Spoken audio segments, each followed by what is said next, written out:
درود پاک پڑھیں اللہم صلی علی سیدنا و مولانا محمد وعلی آل سیدنا و مولانا محمد بعد وسلم صلاۃ و سلام علیک یا رسول اللہ صلی اللہ علیہ وسلم۔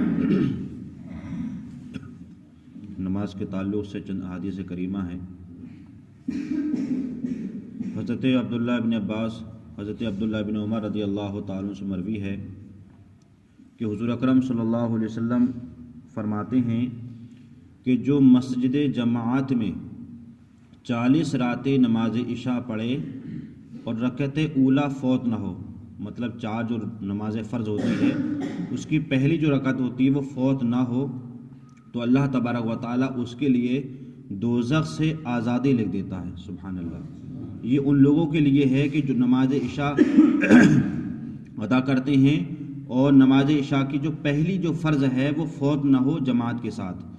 تو کوشش یہ کرنا چاہیے کہ ہم نماز بھی پڑھیں اور جماعت کے ساتھ پڑھیں، اور کوشش یہ کریں کہ ہماری جماعت کی کوئی بھی رکعت فوت نہ ہو، تو یہ اس کے لیے کیا ہے، خوشخبری ہے اور نیک بختی ہے۔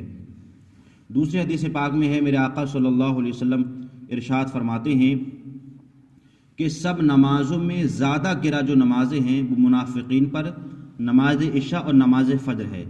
مطلب میرے آقا صلی اللہ علیہ وسلم کے پیچھے جو منافقین تھے تو وہ مسلمان، لیکن ان کے اندر نفاق تھا، منافقت بھی تھی، مطلب وہ دونوں سے ملے ہوئے تھے، ادھر حضور سے ملے ہوئے تھے، ادھر کفار سے ملے ہوئے تھے۔ جب حضور کے پاس آتے تھے تو حضور جیسی باتیں کرتے تھے، اور جب ان کے کفار کے پاس جاتے تھے تو ان جیسی باتیں کرتے تھے، تو ان کو بولتے ہیں منافق، مطلب دو چہرے والا، ان کی جیسے ان کی باتیں۔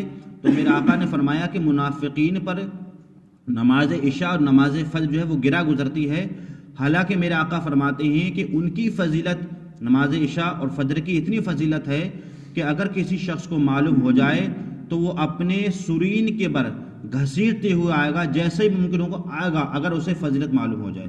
تو اس سے یہ معلوم ہوتا ہے کہ جتنی بھی نمازیں ہیں 5 وقتہ، سب کی اپنی اپنی فضیلت ہے، لیکن سب سے زیادہ جو فضیلت ہے وہ نماز فجر کی ہے اور نماز عشاء کی ہے۔ وجہ کیا اس کی؟ نماز فجر کی وجہ یہ بھی ہے کہ انسان کا صبح میں اٹھنا بڑا مشکل ہوتا ہے، لیکن ایسے وقت میں انسان اٹھ کر کے اللہ کی عبادت کرے تو یہ سب سے بڑے ثواب کا کام ہے۔ اور نماز عشاء کی وجہ یہ کہ انسان پورے دن کام کرتا ہے، لیکن اس کے باوجود بھی وہ سونے سے پہلے اللہ کی عبادت کرے تو یہ بھی سب سے بڑا کام ہے۔ تو نماز عشاء اور نماز فجر کی بہت زیادہ کیا ہے، فضیلتیں ہیں۔ دوسری حدیث پاک میں میرے آقا صلی اللہ علیہ وسلم نے ارشاد فرمایا کہ جس کی نماز فوت ہو گئی تو گویا کہ اس نے اہل و عیال اور اس کے مال جاتے رہے۔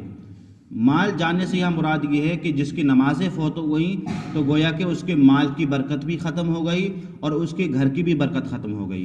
تو گویا کہ ہماری جو برکتیں جڑی ہوئی ہیں وہ ہماری نماز سے جڑی ہوئی، کیونکہ جب ہم نماز پڑھیں گے تو ظاہر سی بات ہے برائی باتوں سے بچیں گے، جب برائیوں سے بچیں گے تو انشاءاللہ ہمارے کام میں برکت بھی ہوگی، ہمارے گھر میں برکت ہوگی، ہمارے مال میں برکت ہوگی۔ تو ہم کوشش یہ کریں کہ نماز پڑھنے کے بعد پھر اپنا کام شروع کریں تاکہ ہمارے گھر میں برکت ہو اور ہمارے مال میں برکت ہو۔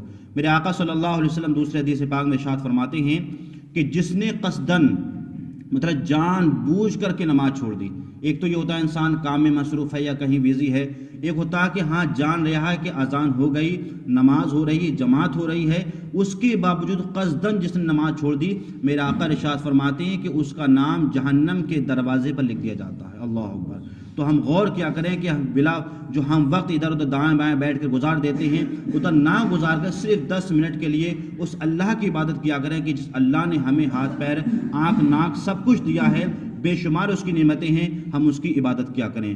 آخری حدیث پاک ہے، میرے آقا صلی اللہ علیہ وسلم ارشاد فرماتے ہیں کہ جس نے نماز پر محافظت، مطلب مداومت کی، قیامت کے دن وہ نماز اس کے لیے نور اور برہان ہوگی۔